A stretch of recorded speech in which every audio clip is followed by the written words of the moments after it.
কক্সবাজার চকরিয়া বিএমচর কান্নারকুম মাতামুহুরী নদী থেকে ভাসমান অবস্থায় হাসান মুরাদ নামে এক যুবকের মরদেহ উদ্ধার করেছে পুলিশ।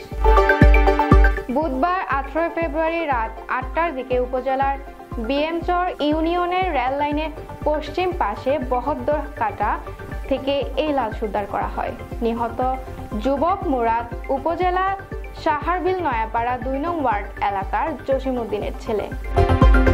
স্থানীয়রা জানায় মাতামুহুরী নদীর শাখা কান্নারকুম খালের তীরে যুবকের লাশটি দেখতে পেয়ে পুলিশকে খবর দেওয়া হয়। পরে মাতামুহুরী পুলিশ ও বদরখালী নৌ পুলিশ ফাঁড়ির যৌথ টিম নিহতের মরদেহ উদ্ধার করেন।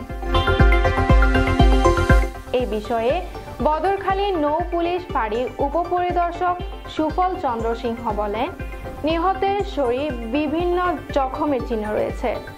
নিহতের ময়নাতদন্ত শেষে আইনগত ব্যবস্থা নেওয়া হবে। পুষ্পিতা, কোহেলিয়া, কক্সবাজার।